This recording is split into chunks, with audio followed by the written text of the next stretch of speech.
So, I want you to imagine something. Picture being a teenager, but you've just been handed a task so massive, so unbelievably important, that the entire spiritual future of a new global faith is resting squarely on your shoulders. It sounds like something out of a movie, right? Well, it's the real-life story of Zaid ibn Thabit, a young prodigy whose incredible mind and character would go on to shape one of the most influential books in all of human history. See, in the years right after the Prophet Muhammad passed away, the Quran wasn't a single book you could just pick up. The divine revelation was, well, it was scattered. It existed in pieces, written on things like palm leaves, flat stones, bits of leather, and most importantly, it was held in the hearts and minds of his closest companions. And then a crisis hit, a really big one, the brutal Battle of Yamama in 632 AD. In that battle, a huge number of the Qurra, those were the companions who had memorized the entire Quran by heart, were killed. Suddenly, a wave of fear just gripped the community's leaders. This living, breathing library of the revelation was literally disappearing, and they needed to find a permanent solution, fast.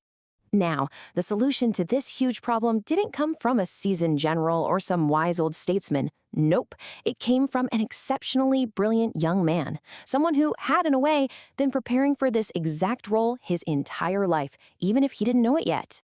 And this was Zayd ibn Thabit. He was an orphan from Medina, and his devotion was obvious from a super young age. I mean, by the time he was just 11 years old, he had already memorized more than a dozen chapters of the Quran, and this was long before anyone had asked him to. It wasn't just raw talent, it was a sign of this deep spiritual and intellectual fire that you just couldn't ignore. You know, the Prophet himself saw this incredible gift in Zayd and nurtured it. He needed someone to handle his letters with Jewish communities, and he told Zayd to learn Hebrew because, as he said, he couldn't trust anyone else with it. So what does Zayd do? He masters the language in about 2 weeks. 2 weeks. Then, a little while later, he's asked to learn Syriac. He picks that up in just 17 days. It's unbelievable. He quickly became the Prophet's go-to interpreter and translator. But being a translator? That was really just the beginning. His unique combination of a razor-sharp intellect, absolute integrity, and this really meticulous nature earned him the highest possible level of trust. It put him right at the center of the revelation itself. So he was appointed as what's known as a Katib al-Wahi, basically a scribe of the revelation. This meant that whenever the Prophet received new verses of the Quran, Zayd would be called. He'd be the one to write down the words of God, using whatever materials they had, shoulder blades of camels, stones, palm leaves, you name it. And this closeness, this is what made him the perfect person for the job that was coming. Zayd wasn't just taking dictation, he was a direct witness. He lived right next to the Prophet, so he was always on call. And after he wrote the verses down, the Prophet would have him read them back to make sure every single word was perfect.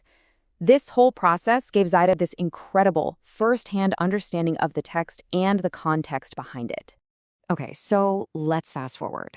The Prophet has passed away, the disaster at the Battle of Yamama has happened, and the community's leaders, Abu Bakr and Umar ibn al-Khattab, they know they have to do something.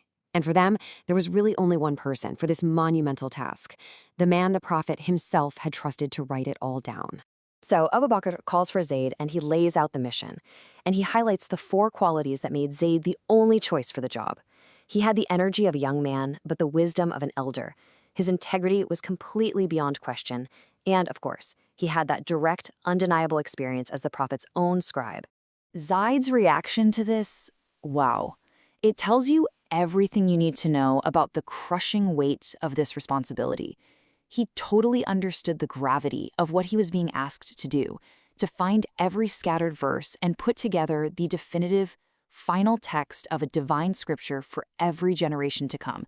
To him, that was a burden heavier than moving a mountain. So Zayd would actually end up leading 2 massive compilation projects. The first one, under Caliph Abu Bakr, was all about preservation, gathering every verse into a collection of sheets, or suhuf. But then, years later, the Islamic Empire had expanded, and different dialects were causing disagreements in how the Quran was recited. So Caliph Uthman called on Zayd again. This time, he led a committee to produce a single, standardized version, the Musaf. Copies of that were then sent all across the empire, unifying the entire Muslim world on one single definitive text. But here's the thing. If you think of Zayd bin Thabit as only the compiler of the Quran, you'd be missing the full scope of his genius. I mean, his intellectual contributions became foundational pillars for Islamic civilization itself. His mastery spanned two enormous fields. On the one hand, he was the undisputed authority in the Quranic sciences. But on the other, he was also a giant in Islamic law.